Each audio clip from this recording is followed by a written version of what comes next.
This morning, we witnessed the second largest bank failure in American history, which naturally created a wave of fear as the day went on. Hence, the Dow ultimately losing 345 points, S&P falling 1.45%, and the Nasdaq tumbling 1.76%.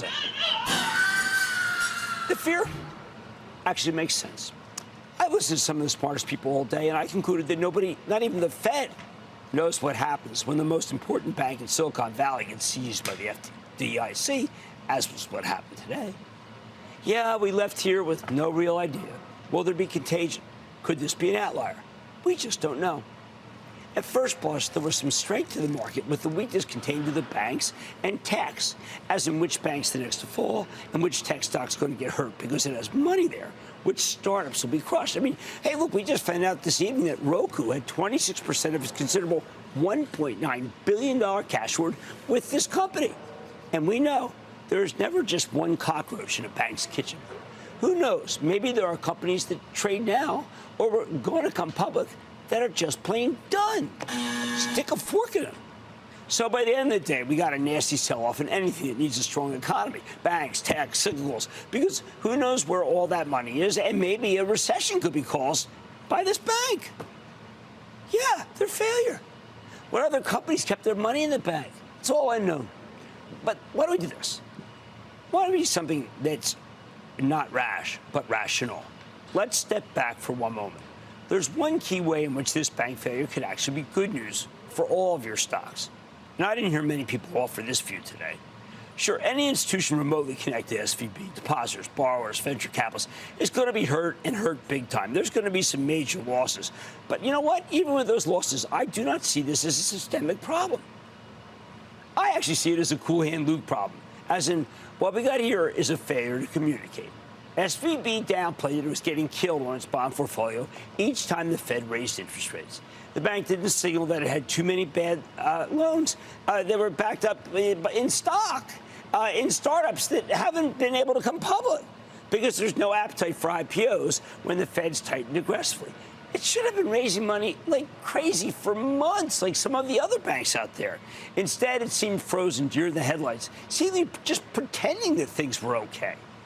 Which brings me to the key question. Can the Fed really keep tightening like crazy before they know how bad the contagion might be from SVB's demise? I don't think that'd be prudent. Can the Fed really raise interest rates dramatically when it doesn't know what could happen or now that they've blown a hole in the most vibrant and viable part of the U.S. economy? Tech? I don't think so. Of course, there's nothing wrong with the market's negative reaction of the last couple of days. Bank failures are bad, especially when we have no idea how extensive the collateral damage will be. Don't want to sugarcoat that. But the Fed's been fighting against inflation, and there's nothing more deflationary than the collapse of a highly indebted bank. Nothing. It would be reckless for them to keep tightening aggressively now that banks are going under. Jay Powell wants to hit the brakes on the economy, but he doesn't want to cause an 18-car pileup.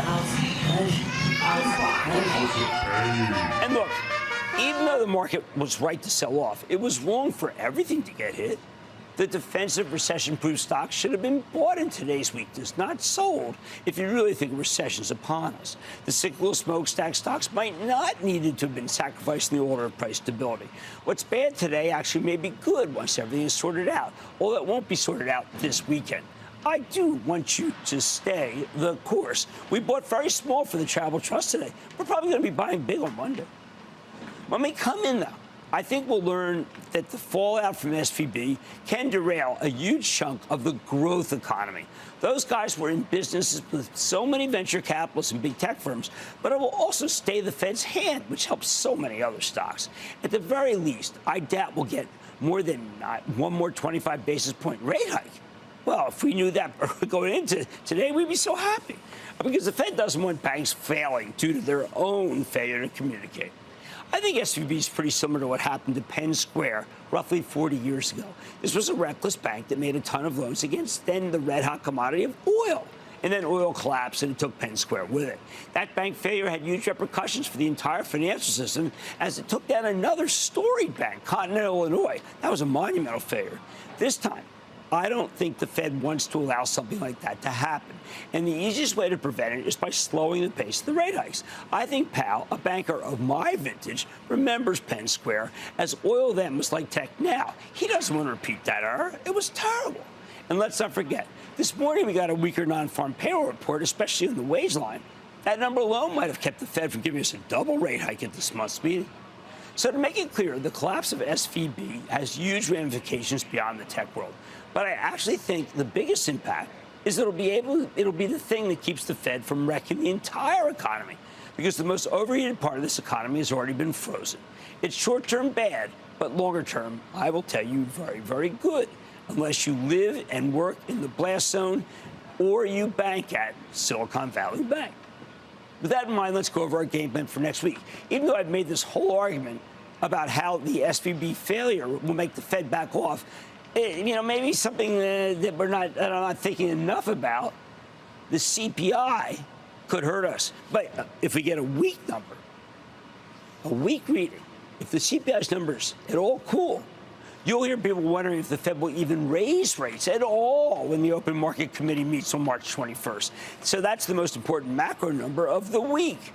I also want to listen to Lennar, their conference call.